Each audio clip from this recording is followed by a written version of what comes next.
jauh, kami ingatkan untuk memeriksakan kondisi kendaraan mulai dari sekarang. Karena kondisi kendaraan yang prima adalah faktor penunjang mudik Anda aman dan selamat tiba di tujuan. Saya Beni Dermawan, inilah redaksi Pekan Mendalam Terpercaya.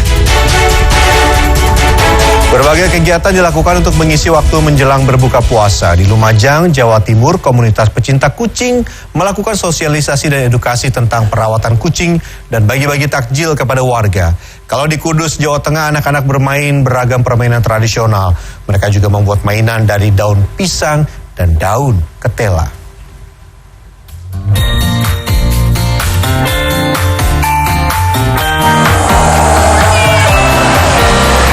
Kucing berbagai jenis seperti kucing Persia, British Shorthair, dan Bengal tampak akrab dengan pengunjung di Jalan Panglima Besar Sudirman, Lumajang. Bahkan tak jarang warga menggendong kucing serta mengajak berfoto dengan kucing. Kegiatan tersebut digelar oleh komunitas pecinta kucing ras atau Kontras Lumajang pada Jumat sore. Mereka melakukan sosialisasi dan edukasi tentang jenis-jenis kucing serta perawatan kucing yang baik kepada masyarakat.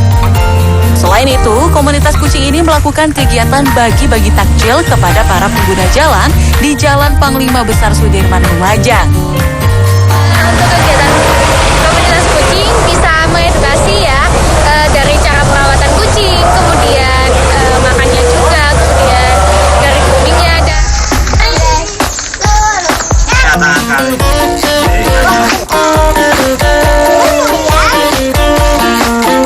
Bermain jaranan atau kuda-kudaan dari daun pisang, belajar memanah, itulah kegiatan yang dilakukan anak-anak di Desa Pagerharjo, Kecamatan Wedari Jaksa, Kabupaten Pati, Jawa Tengah setiap sore menjelang waktu berbuka puasa. Tak hanya bermain, anak-anak juga belajar membuat beragam benda seperti kalung dari daun ketela pohon dan boneka dari pelepah pisang. Memainkan permainan tradisional ini dilakukan setelah mereka mengaji di Taman Pendidikan Al-Quran. Boneka Terus anyaman. dan anyaman. Ini nunggu buka puasa. Membuat mainan, gelang-gelangan. Sambil nunggu buka puasa. Biasanya main apa? Main bal-balan. Dengan bermain permainan tradisional, anak-anak bisa berkomunikasi dan bersosialisasi dengan teman sebayanya. Tim Liputan CNN Indonesia. Melanjutkan perjalanan menuju kota Semarang, tim jelajah jalur mudik 2023 CNN Indonesia kini menjajal jalan tol Trans Jawa. Dalam perjalanannya sejumlah catatan didapatkan, mulai dari rute yang digunakan, kondisi jalan sampai tempat peristirahatan. Kira-kira apakah jalur mudik melalui tol Trans Jawa ini sudah siap dilalui oleh para pemudik? Berikut liputannya untuk Anda.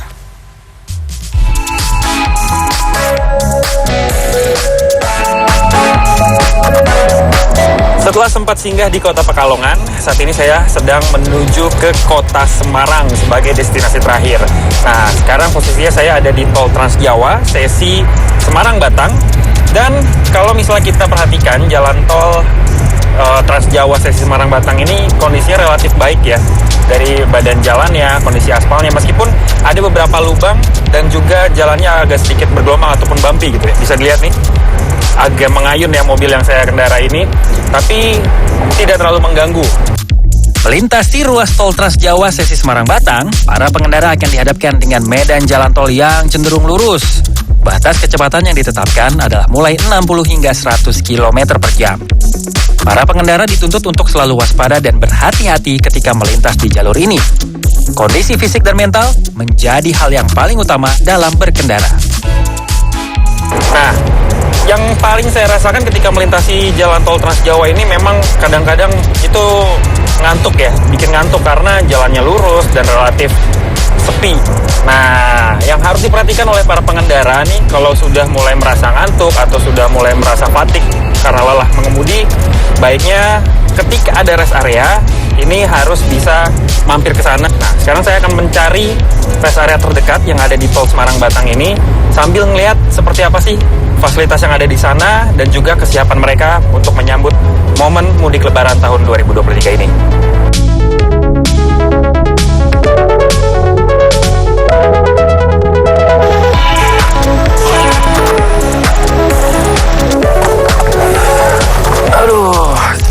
Pantura panas banget ya, terutama di Tol Trans Jawa nih. Nah, memutuskan untuk berhenti di tempat peristirahatan ataupun rest area menjadi salah satu hal yang harus dipertimbangkan oleh para pengendara, khususnya yang melakukan perjalanan jarak jauh dan sudah mengemudi selama 2 ataupun 3 jam lebih. Nah, saat ini saya berada di kilometer 379A yang merupakan tempat istirahat tipe A yang memiliki sejumlah fasilitas yang bisa digunakan para pengendara ataupun pemudik nantinya. Nah, sekarang saya mau lihat ataupun keliling di rest area ini seperti apa sih kesiapannya untuk menyambut mudik lebaran tahun 2023. Rest area atau tempat peristirahatan terpadu kilometer 379A merupakan rest area dengan tipe A atau memiliki kelengkapan yang lebih banyak dibanding rest area tipe B. Di rest area ini para pengendara yang singgah tak hanya bisa beristirahat atau sekedar ke toilet. Tempat ini juga dilengkapi sejumlah fasilitas lainnya seperti pujasera dengan tenan yang diisi oleh 35 pelaku usaha UMKM, restoran, toko retail yang menjual keperluan fashion, masjid besar bergaya modern minimalis dengan kapasitas 500 orang jemaah, ATM center, serta SPBU. Seluruhnya ada 5 titik toilet yang tersebar di seluruh area dengan jumlah keseluruhan mencapai 161 bilik dan urinoir. Ada lagi 4 toilet khusus bagi penyandang disabilitas. Rest area kilometer 379A ini memiliki luas mencapai 10 hektar yang bisa menampung sekitar 500 unit kendaraan pribadi saat momen mudik lebaran. Terdapat juga ruang laktasi, ruang P3K, dan pos pelayanan informasi yang bisa digunakan oleh seluruh pengunjung. Bagi pengendara yang menggunakan kendaraan berbasis energi listrik murni atau plug-in hybrid, bisa memanfaatkan SPKLU yang juga tersedia di rest area ini saat dalam perjalanan mudik lebaran 2023. Khusus untuk rute jalan tol, PLN juga bekerja sama dengan pengelola jalan tol seperti Jasa Marga dalam penyediaan SPKLU yang berlokasi di sejumlah rest area jalan tol di Pulau Jawa. Beberapa di antaranya berada di Tol Trans Jawa seperti di Palikanci, Jakarta Cikampek, Jakarta Tangerang, dan juga Jagorawi. Secara keseluruhan, pihak Jasa Marga selaku pengelola jalan tol juga telah menyiapkan sejumlah hal, mulai dari infrastruktur, fasilitas, pelayanan, mekanisme, dan himbauan kepada masyarakat yang bisa dilakukan di seluruh rest area selama masa mudik lebaran 2023. Untuk terkait penggunaan waktu di rest area, kami lebih tepatnya menghimbau Mas Albi kepada para pengguna jalan tol untuk bisa lebih bijaksana menggunakan waktunya, menghabiskan waktunya untuk bisa menggunakan fasilitas sarana ibadah gitu ya, atau dengan toiletnya, atau mungkin ingin berbelanja makanan dengan waktu sebaik-baiknya supaya bisa bergantian dengan pengguna jalan tol lainnya. Setelah beristirahat lebih kurang 30 menit buat relaksasi, ibadah, saya akan melanjutkan perjalanan menuju ke Kota Semarang melalui gerbang tol Kali Kangkung di Tol Trans Jawa. Setelah melihat sejumlah fasilitas yang ada di kilometer 379A, kini tim liputan CNN Indonesia menuju ke Kota Semarang dengan melewati gerbang tol Kali Kangkung yang biasanya menjadi titik akhir dari pemberlakuan mekanisme kontraflow ataupun one way yang bisa dilakukan saat arus mudik. Saat ini, sejumlah persiapan dan pekerjaan juga tengah dilakukan di gerbang tol Kali Kangkung ini. Tim liputan CNN Indonesia, Semarang.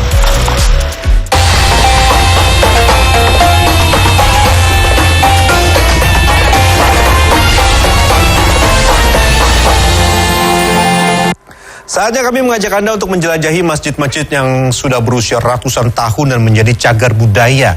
Di Mojokerto, Jawa Timur ada Masjid Agung Al-Fatah yang sudah berdiri sejak 146 tahun yang lalu dan mempertahankan bentuk bangunan ciri khas Majapahit.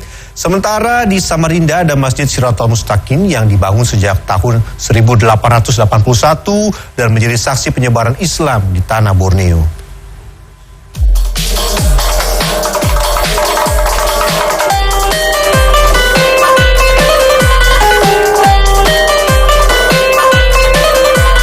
Berada di sebelah barat alun-alun Kelurahan Kauman, Masjid Agung Al-Fatah menjadi tempat peribadatan umat muslim tertua di Mojokerto, Jawa Timur. Masjid yang dibangun pada masa kolonial Belanda 146 tahun yang lalu tersebut sudah beberapa kali mengalami pemugaran. Renovasi terakhir rampung pada tahun 2020 lalu. Meski direnovasi, Masjid Agung Al-Fatah masih mempertahankan beberapa elemen khasnya. 4 pilar penyangga bangunan utama tetap dipertahankan. Pilar ini memiliki ukiran khas Majapahitan yang menceritakan pewayangan. Selain itu, ada juga pagar berbahan batu andesit yang mengelilingi bangunan masjid. Di pagar ini dipahatkan ukiran-ukiran yang juga merupakan ciri khas Majapahit. Masjid Agung Al-Fatah telah ditetapkan sebagai bangunan cagar budaya. Selama Ramadan, pengajian menjelang maghrib secara rutin digelar di masjid yang mampu menampung hingga 7.000-an jamaah ini. Ya, stereotipnya sekarang itu bangunan yang baru itu yang tetap dipertahankan adalah Soko Guru itu. Gaya arsitekturnya itu dari perpaduan Timur Tengah dan Mojopahitan. Jadi ciri khasnya Mojokerto itu Mojopahit.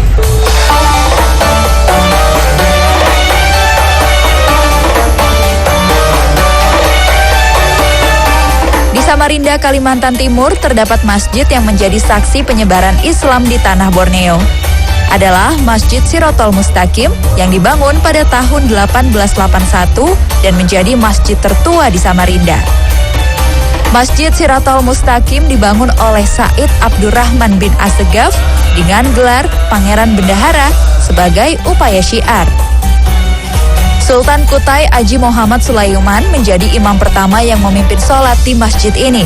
Meskipun telah beberapa kali mengalami renovasi, masjid ini masih mempertahankan bentuk aslinya. Beberapa barang bahkan tidak pernah diubah posisinya, seperti letak mimbar dan tempat imam. Itu kan baru 2 kali, artinya tidak boleh dirubah bentuknya begini. Cuma atapnya pernah 2 kali diganti karena bocor. Ini atap sirap sudah langka ini. Baru 2 kali Pak ya? Ya, baru 2 kali zamannya Pak Ahmad Amin. Nah ini baru 2 kali, dan kedua itu menara karena sudah ada begini kemarin tuh, dan bukan kembali. Saat ini Masjid Sirotol Mustaqim masih berfungsi baik sebagai tempat ibadah maupun sebagai tempat wisata religi populer di kota Samarinda. Tim Liputan CNN Indonesia. Seperti apa sibuknya mempersiapkan martabak, salah satu menu favorit berbuka puasa? Jangan kemana-mana, kami segera kembali.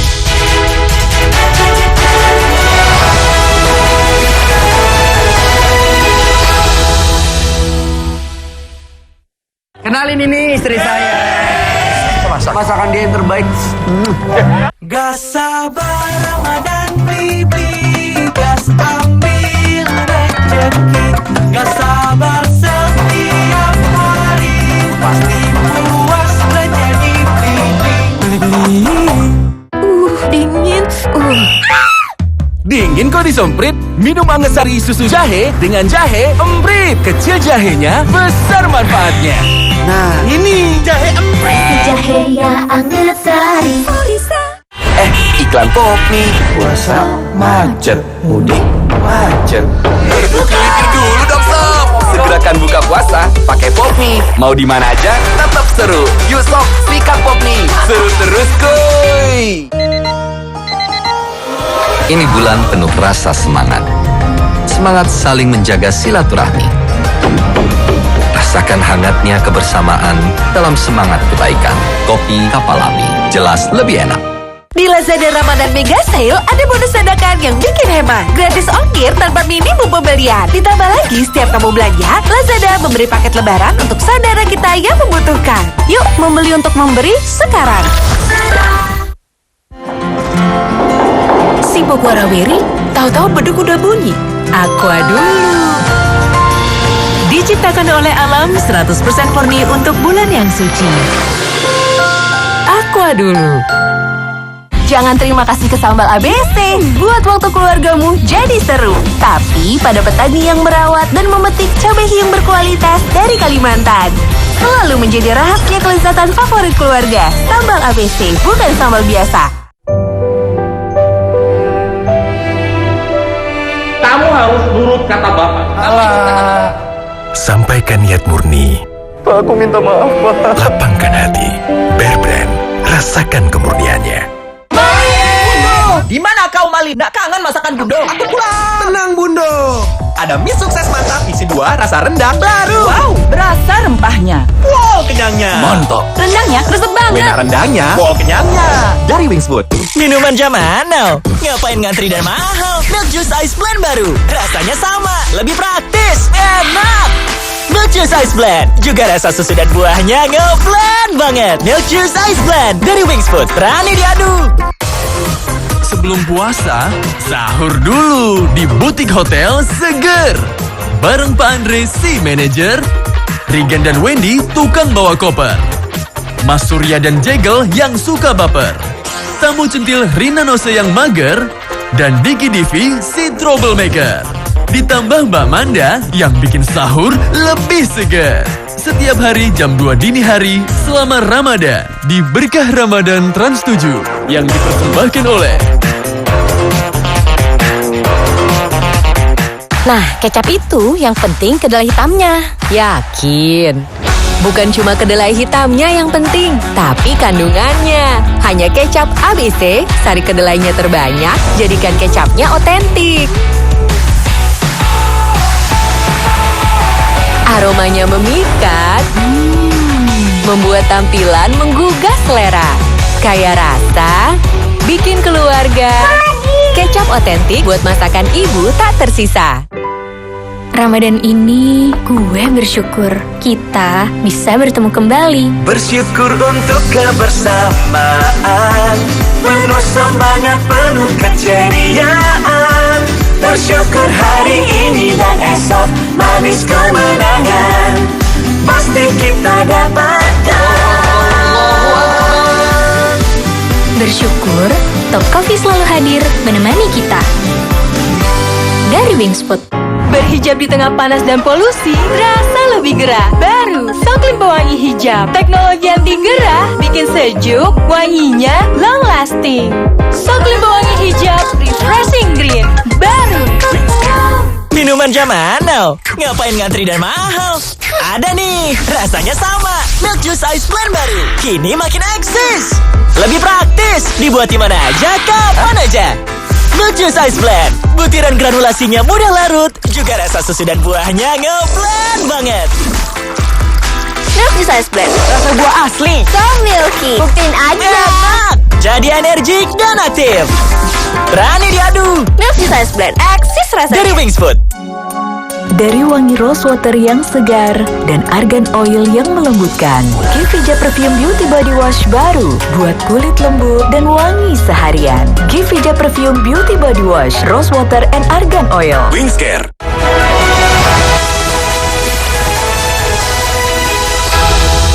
Kira-kira hari ini Anda akan berbuka puasa dengan sajian apa? Pada episode kali ini kami tidak hanya akan menghadirkan rekomendasi kuliner untuk sajian berbuka, tapi juga melihat bagaimana sibuknya seorang pengusaha martabak pada bulan Ramadan. Dan berikut pengalaman Rian Fernando dan juru kamera Dwi Agung Yuldiarto merasakan lika-liku menjadi pengusaha martabak yang kami rangkum dalam segmen Sehari Menjadi.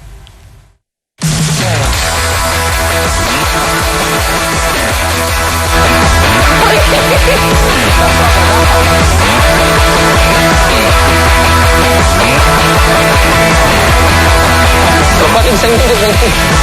Aduh mikro.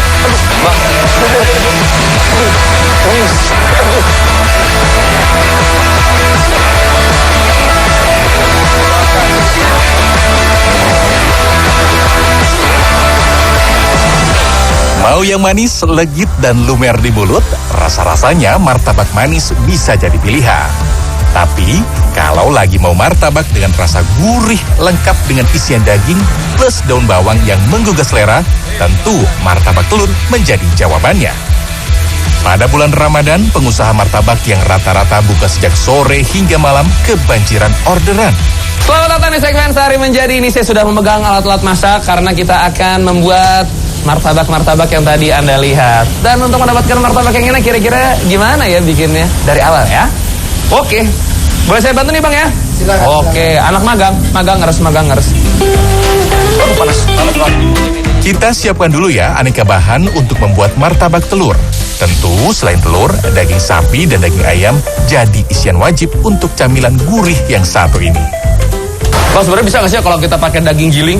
Bisa aja. Tapi kenapa pakai yang ini? Kalau kita kan kualitasnya lebih bagus. Kelihatan dagingnya lebih gede-gede. Lebih kelihatan daging gede-gede. Dan dimakan juga lebih ngegigit balik ya. Iya. Lebih.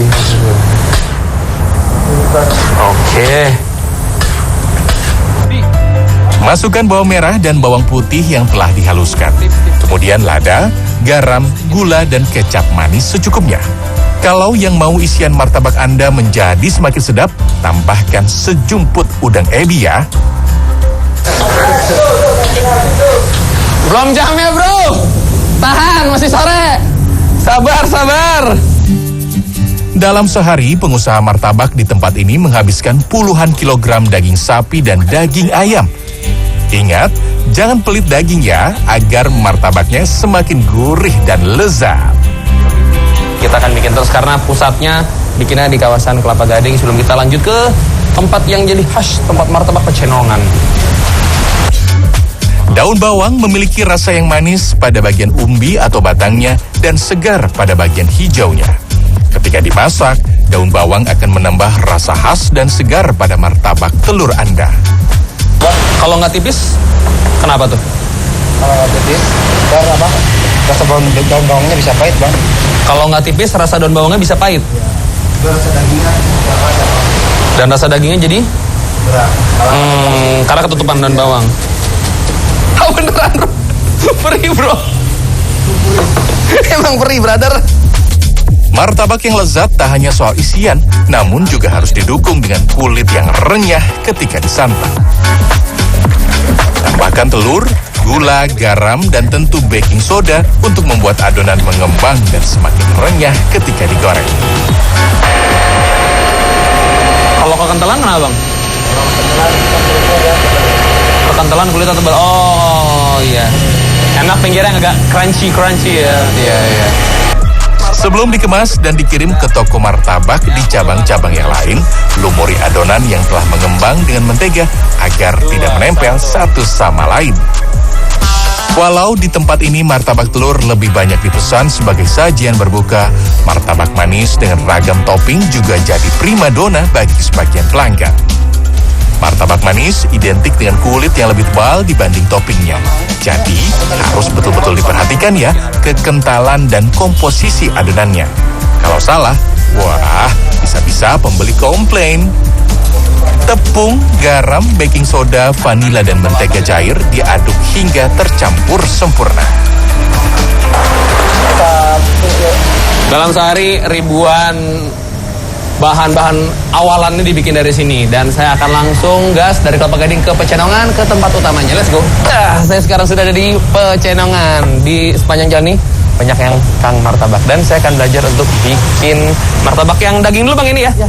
Oke bener, kalau martabak manis saya salah. Oke bang, belajar dulu. Jam di tangan menunjukkan pukul 2 siang. Tapi pesanan sudah berdatangan. Dan benar saja, pesanan martabak telur sudah masuk ke list antrian.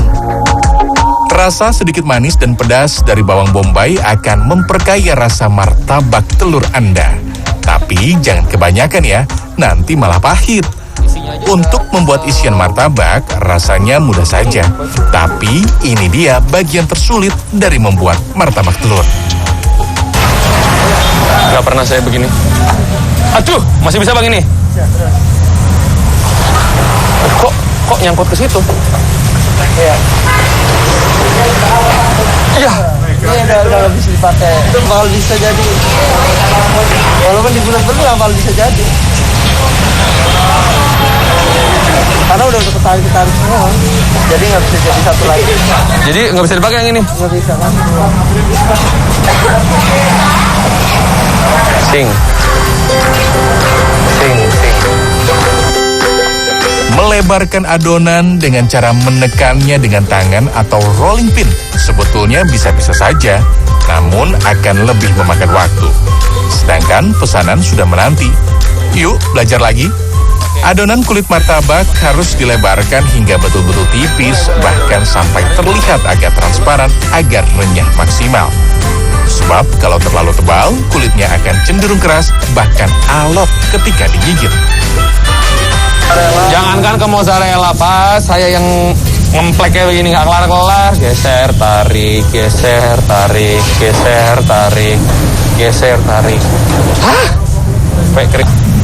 Itu pun jarang. Itu pun jarang. Yang bisa pintar. Bulan aja belum. Dan karena saya, antrean di belakang menjadi mengular. Wah, maaf ya, Pak, Bu. Kenahan hordeng. Ya, nahan. Loh kok dia bisa ngintip yang ini? Ini bisa kayak gini? Saya bantu yang lain aja ya, kayaknya tidak berbahagia di bagian ini. Rental Pak, asli Pak, 2 Pak, sia-sia Pak. Pusing. Dalam sehari, tempat ini mampu menjual hingga 100 martabak telur. Dan rata-rata pembeli datang di jam yang hampir bersamaan, yakni sekitar pukul 3 hingga 5 sore atau menjelang waktu berbuka puasa. Oke, ntar aja kalau ada yang pesen instan atau apa dulu. Iya, saya mie instan aja, saya nggak sanggup ini. Jadi lemes saya. Syok! Terakhir, tinggal digoreng hingga kuning keemasan. Tapi gunakan api sedang ya. Kalau terlalu besar, bisa-bisa kulitnya sudah matang, tapi bawangnya masih mentah. Bang, ini kan belum ketahuan nih dalamnya matang atau enggak. Ini taunya nih dalamnya matang nih gimana Bang?